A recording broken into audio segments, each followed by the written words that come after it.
Good morning అండి. PKL pro kabaddi league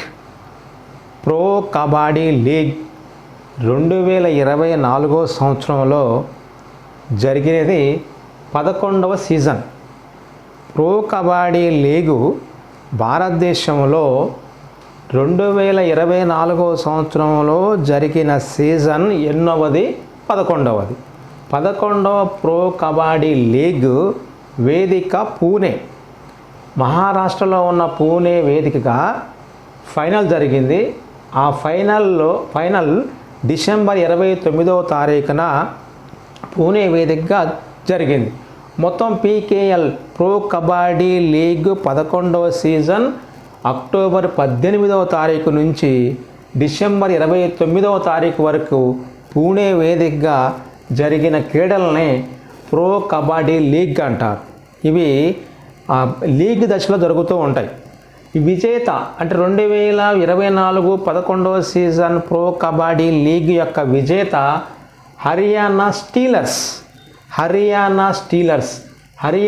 Steelers అనే జట్టు ఫస్ట్ టైం మొట్టమొదటిసారిగా ప్రో కబడ్డీ లీగ్ని గెలుపొందింది. ఇది 32 పాయింట్లను సాధించింది. ఏ జట్టు పైన అంటే పాట్నా పైరేట్స్ పై 3 సార్లు ఈ పీకేఎల్ లీగ్లో విజేతగా నిలిచిన పాట్నా పైరేట్స్ని ఓడించి హర్యానా స్టీలర్స్ 32 పాయింట్లతో విజేతగా నిలిచాయి. విజేత జట్టుల్ని విన్నర్స్ అంటారు. ఈ హర్యానా స్టీలర్స్ 32 పాయింట్లు సాధించి 23 పాయింట్లు సాధించిన పాట్నా పైరేట్స్ని రన్నరప్గా నిలిపింది. ఈ మొత్తం మీద ఈ హర్యానా టీము లీగ్ దశలో 11వ లీగ్ దశలో మొట్టమొదటిసారిగా ఈ యొక్క టైటిల్ని గెలుపొందడానికి ప్రముఖ స్థానం అంటే వహించింది ఎవరంటే శివం పటారే అనే హర్యానా రైడర్ హర్యానా స్టీలర్స్ గెలుపులో కీలక భూమిక వహించాడు.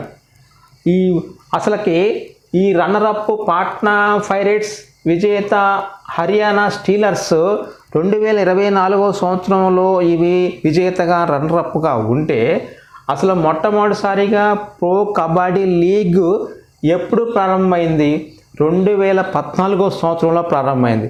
2014 సంవత్సరంలో మొట్టమొదటిసారిగా ప్రారంభమైనప్పుడు ఆ యొక్క క్రీడల్లో లీగ్ దశలో విజేతగా నిలిచింది, విన్నర్స్గా నిలిచింది జైపూర్ పింక్ పాంథర్స్ మొదటిసారిగా గెలుపొందినాయి ఈ యొక్క లీగ్ దశని. 11వ లీగ్ని హర్యానా స్టీలర్స్. ఈ మొత్తం టీముల సంఖ్య 12 ఉంటాయి. 12 టీములు పాల్గొన్న ఈ పీకేఎల్ 11వ సీజన్లో హర్యానా స్టీలర్స్ 1వ స్థానం గెలుపొందింది. దీని యొక్క స్లోగన్ లే పాంగా హిందీ పదం ఇది. ఈ యొక్క పీకేఎల్ యొక్క స్లోగన్ లే పాంగా హిందీ పదం. లే పాంగా హిందీ పదానికి అర్థం నా లోడ్ తీసుకోండి, నిజమైన ఛాలెంజ్ తీసుకోవడం లేదా నా లోడ్ తీసుకోండి అనే అర్థం వచ్చే హిందీ పదం లే పాంగా స్లోగన్గా స్వీకరించింది పీకేఎల్. ఈ పీకేఎల్ ఆడేటువంటి లీగ్ దశల్లో ఒక టీములో మొత్తం క్రీడాకారుల సంఖ్య 7 మంది ఉంటారు. ఈ 7 మంది క్రీడాకారులు అనేది లోగోలో ఉంటుంది. ఈ స్లోగన్ లే పాంగా స్లోగన్ 7 మంది క్రీడాకారులు ఆడేటువంటి ఇది భారతదేశంలో ఐపీఎల్ తర్వాత అత్యంత ఆదరణ పొందినటువంటి క్రీడ. దీని యొక్క format double round robin league and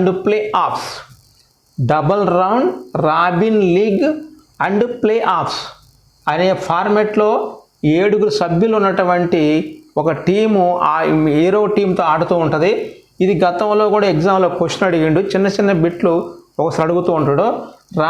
ఈ కబడ్డీ రాష్ట్ర క్రీడగా కలిగిన రాష్ట్రాలు ఉత్తర భారతదేశంలో ఉన్నాయి, మరి దక్షిణ భారతదేశంలోని ఆంధ్రప్రదేశ్, తెలంగాణ. ఇది గ్రామీణ క్రీడ. గ్రామీణ ప్రాంతాల్లో అత్యంత ఆదరణ పొందినటువంటి క్రీడని ఇంకా ఎక్కువగా ఆదరణ కలిగించాలనేది ఆ కాన్సెప్ట్తోని రాష్ట్ర ప్రభుత్వాలు తెలంగాణ మరియు ఆంధ్రప్రదేశ్ తమ యొక్క రాష్ట్ర క్రీడలుగా గుర్తింపు తీసుకున్నాయి. అంటే మొత్తం మీద క్రీడాకారుల సంఖ్య 7 ఉంటారు ఒక్క యొక్క టీంలోని. ఏపీ మరియు తెలంగాణ, ఆంధ్రప్రదేశ్ తెలంగాణ రాష్ట్ర క్రీడలుగా ఉంటుంది. Format double round robin league and play offs IPL తర్వాత ఆదరణ ఎక్కువగా పొందింది. ఇది మొత్తం పీకేఎల్ 11/2024 సంబంధించి సరికాని వ్యాఖ్య లేదా సరైన వ్యాఖ్య అంటాడు. దాని గురించి మనం మొత్తం తీసుకుంటే ఎగ్జామ్లో క్వశ్చన్ రాయడానికి ఆస్కారం ఉంటుంది. Okay, thank you.